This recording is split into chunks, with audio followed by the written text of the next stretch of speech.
Hello everyone, welcome back to Atreyu Crochet. So in today's video I'm going to be showing you 3 different ways to get to the next round. That is to say, to go from this current round, which is round 2, this is round 1, this is round 2, to round 3. Okay?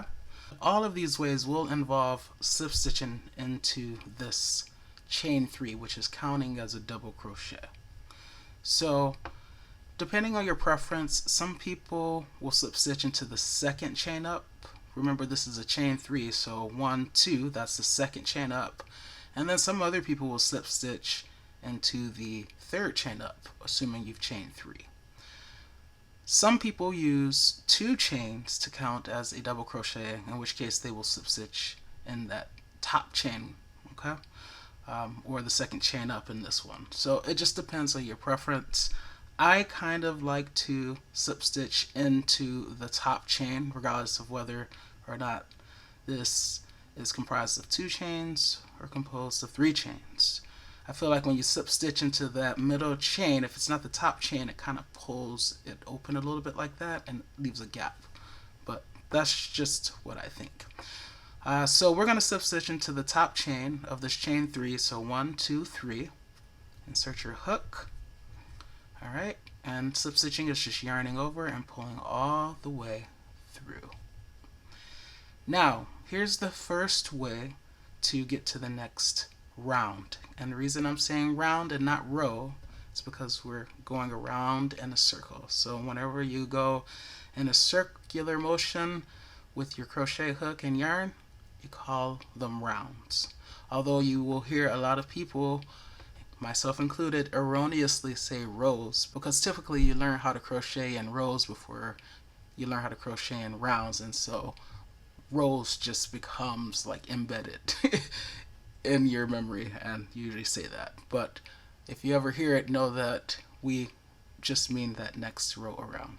Alright, so we've slip stitched, and now we're trying to get up to the height of round, remember, 1, 2, and this is going to be 3. So one way to do that is to just simply chain 3. 1, 2, and remember, some people like to use 2 chains to represent a double crochet. I kind of prefer 3 chains. Okay, so 1, 2, 3, and now you're up to the height of the round 3. In round 3, we're going to be making double crochets. And in this round, we're going to be increasing. This is an increase round. And you should know that there are different ways to increase, because I'm really trying to increase this round a lot. I'm going to put 2 stitches in every stitch below. So this chain 3 counts as 1 stitch for this chain 3 down here that I slip stitched into. So to get 2 stitches in there, I'm going to put a double crochet right into that space where I slip stitched. So that's why I yarned over, enter the stitch, yarn over, pull through to the front. Because it's a double crochet, I have 3 loops now. Yarn over, go through 2, 1, 2, and yarn over, go through 2, 1, 2. Alright, and then I'll move on to the next stitch, which is an actual double crochet. It's not a chain 3 like this first one was. And I'm going to put 2 double crochets into that stitch. So that's 1, and then this will be 2. Just a reminder to everyone, if I'm moving too fast, don't forget that you do have the option on YouTube to slow the video down. Okay. Alright, so I could continue on putting 2 double crochets into every stitch around, and I would complete round 3. Okay. So let me do that, and then once I get back here, I will meet you there, and I'm going to show you another way to get to the next round. In this case, it's going to be round 4. See you there. Alright, so we're back around, and now I'm going to show you a second way to get to the next round. So we're going from round 3, so 1, 2, 3, to round 4. As I said before, you're going to slip stitch into the top chain. So I don't know if you can see that bottom chain of that chain 3, but there's 1 chain there, 2 there, and then there's the 3rd chain right there, which is that top chain. So we'll just slip stitch into it, that top chain, yarn over and pull all the way through like that. So now we will chain 3 again to get to the height of round 4. 1, 2, 3. Okay. But instead of this chain 3 counting as a double crochet, we're simply going to use it to get us to the height of this round. So we've done that. We're at the height of the round. And say the pattern for this round is to add 2 stitches in every stitch again. So it's another increase round. Okay. So before, down here, this chain 3 counted as 1 stitch for that chain 3, and then we added a double crochet in there so that we would have these 2 stitches in that 1 stitch right there. But a lot of crocheters, especially when they create patterns, they will just use this chain 3, as I said before, to get to the height of the round, but it will not count as a stitch. So that's why it's really important for you to pay attention to the total number of stitches that you should have at the end of every round, or row if you're crocheting something square or rectangular. Okay, so if the pattern is to put 2 stitches into every stitch, well, this chain 3 is still a stitch. The thing is, this chain 3 up here will not count as a stitch, so we need to go into that same place where we slip stitch, and we'll put 1 double crochet in there, if I can get in there. Okay, so 1.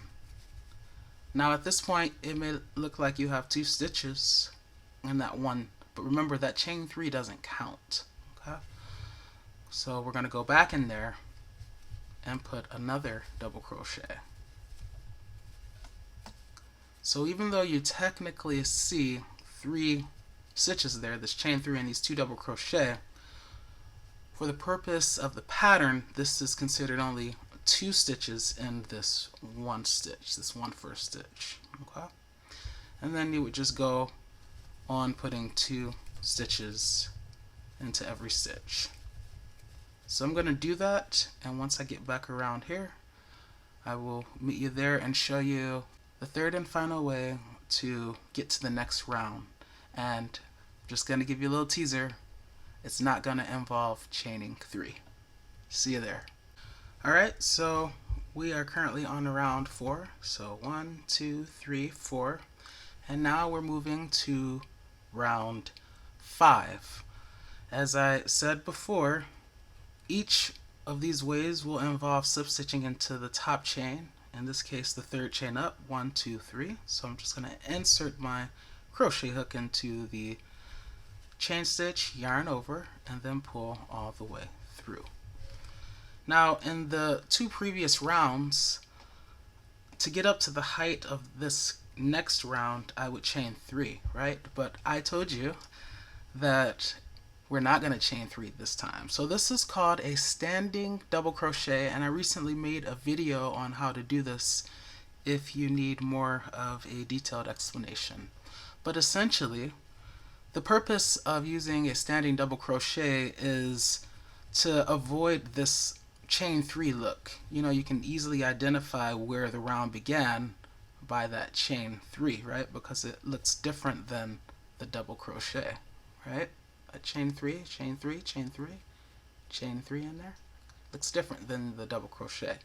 So the purpose of making this standing double crochet is to crochet something that looks more like a double crochet. And here's how you do it. You pull up on your loop, so you give yourself a little slack. You don't want to make the loop huge, so you don't want to do something like that, because then the stitch will be very loose and it'll just look bad. So just pull up a little bit like that.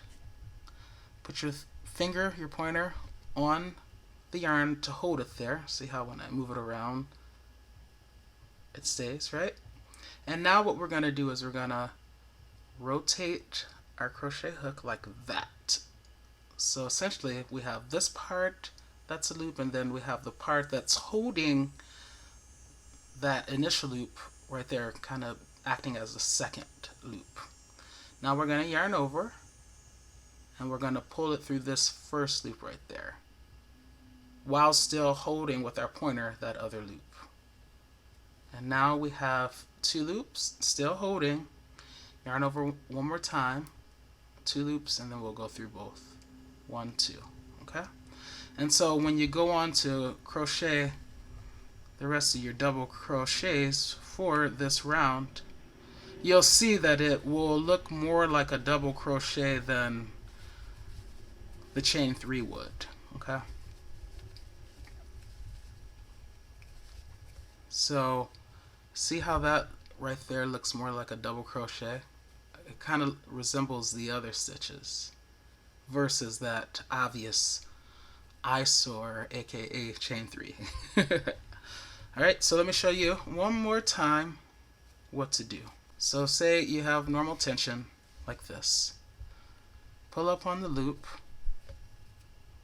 put your finger there, rotate it around and up under like that so that you have 2 loops on. Yarn over, go under that first loop while still holding on to that first loop or the second loop depending on your perspective, and then yarn over again. And at this point I like to use my thumb and this pointer right here to hold the bottom right there. Then I can release up off of that and go through. Okay? And then you have that, and it looks a little wonky and loose right now, but as you continue crocheting it'll straighten out. Let me show you one more time just to make sure you got it. You guys know I am, if nothing else, thorough. Alright, so finger, well technically so, pull up, finger, rotate like that, yarn over, go up under and through, yarn over, take my thumb and my pointer to hold this right here, right down there. Now I can let go of that because this is holding, the thumb is holding it, and pull through those 2 loops. And now I have my standing double crochet, and I continue on crocheting as normal. And then once again, this looks more like a double crochet. So it looks more similar to the other double crochets than that chain 3 ever could and would. Okay? So these are 3 different ways that you can use to get to the next round to continue on. And you're going to find different crocheters doing different things. So hopefully this video will kind of plant a seed for you in terms of the different ways that people like to go through rounds. And yeah, in next week's video I'm going to be showing you continuous rounds, kind of staying on the topic of rounds. So the benefit of what we call continuous rounds is that you can avoid the chain 3 altogether, but it necessitates the use of a stitch marker so that you can actually keep track of where the round begins and ends. Okay, so stay tuned for that video next week. Alright guys, that is it for this video, but I'll see you in the next one. In the meantime, happy crocheting.